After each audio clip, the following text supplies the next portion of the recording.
Have you been just waiting to see the world, to experience new cultures, or even just to get out and see more of your own culture, but you find it impossible to afford? Well, today I'm going to tell you about my favorite form of low cost travel, my experiences, and I'll try to help you navigate how to get started. Hi, my name is Nicole. Welcome to my channel, Travel to Money.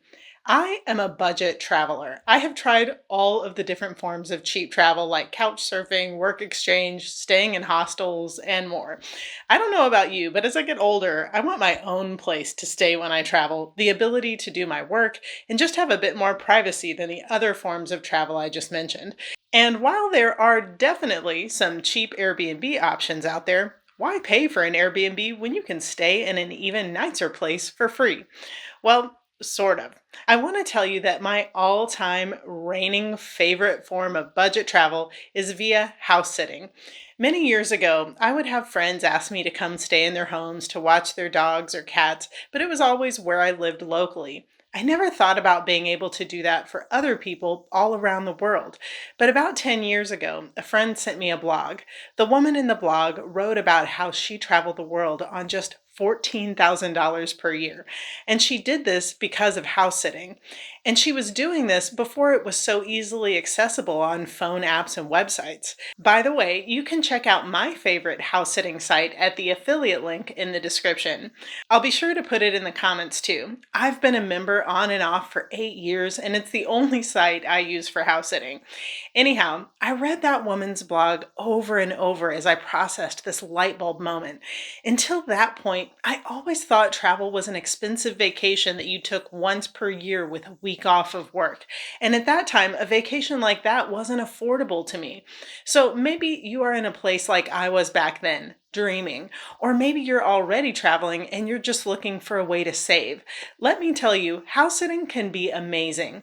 So, what is available to you and what's the catch? Well, as you can imagine, the world is full of homeowners who travel or maybe have vacation homes, and they often need someone to either watch after their pets, their gardens, or a number of other things since each homeowner has unique needs.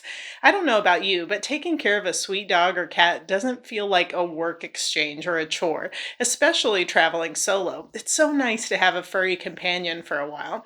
And on top of that, some of the places you can stay completely free are unbelievable. My very first house sitting opportunity was in Orlando, Florida, for 2 months in a lake house watching after two cats. It was super easy and the property was stunning. Now, as you can imagine, the main cost if you decide to go the house sitting route for travel is the transportation part of travel.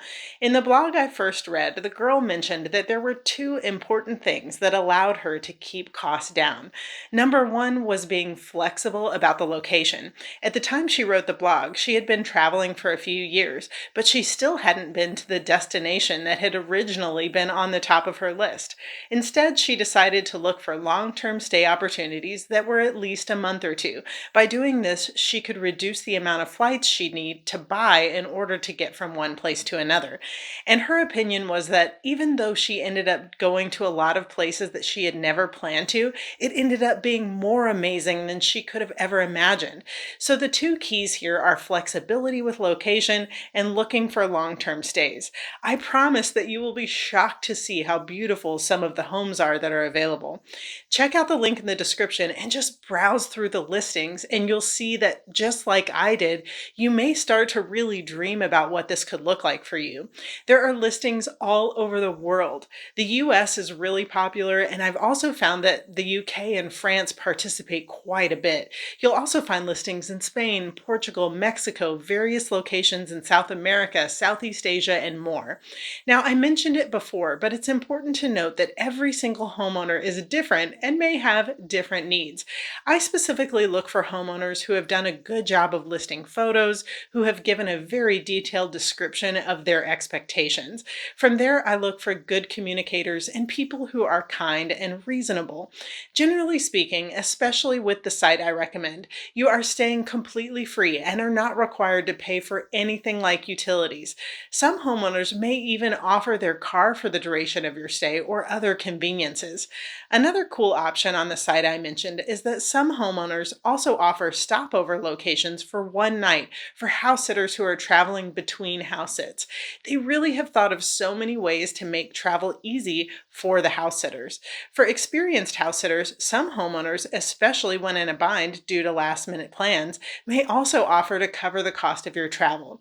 Remember, you are unique, every homeowner is unique, and every situation is unique. So you just have to communicate and figure out what will work for both parties.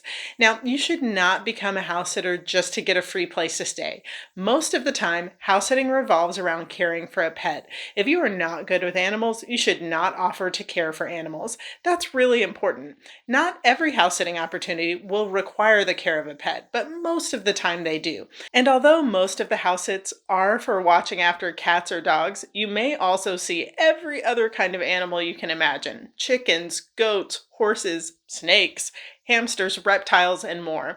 On the site I mentioned, they have a way for you to filter by animal type so that you don't have to look through listings that wouldn't be a good match for you. As you can imagine, some house sitting opportunities have a lot of competition.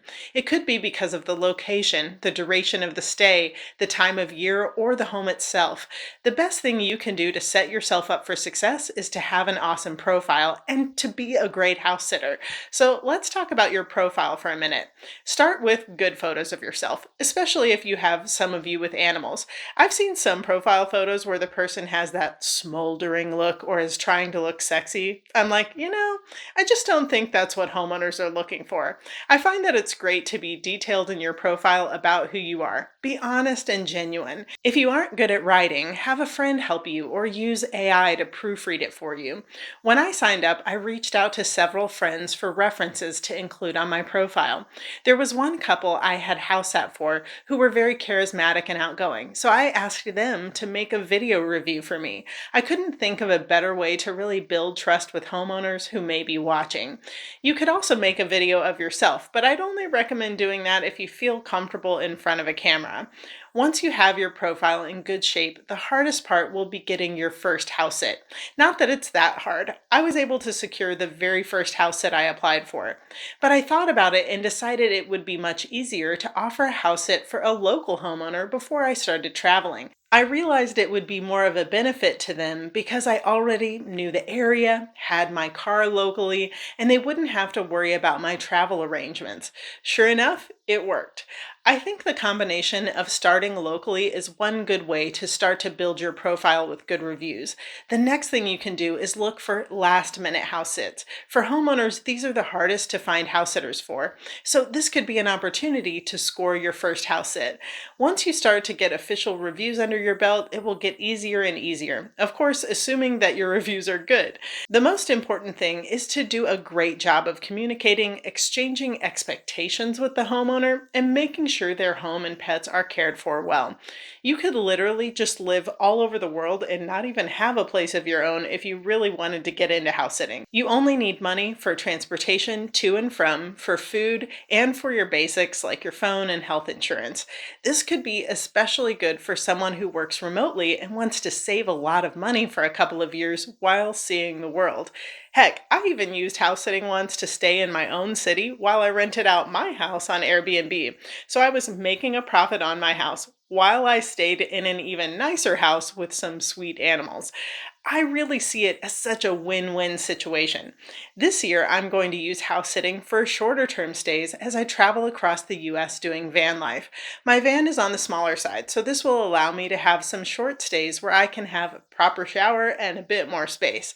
There is so much value in using house sitting to meet your travel needs. So many budget options for travel feel like budget options, but house sitting allows you to be on a budget without having a budget experience. Well, let me know what you think about it. If you've had any house sitting experiences, I'd love to hear about them. Do me a big favor, like this video and subscribe to join me every day, where travel and adventure build financial freedom. I can't wait to see where your dreams will take you.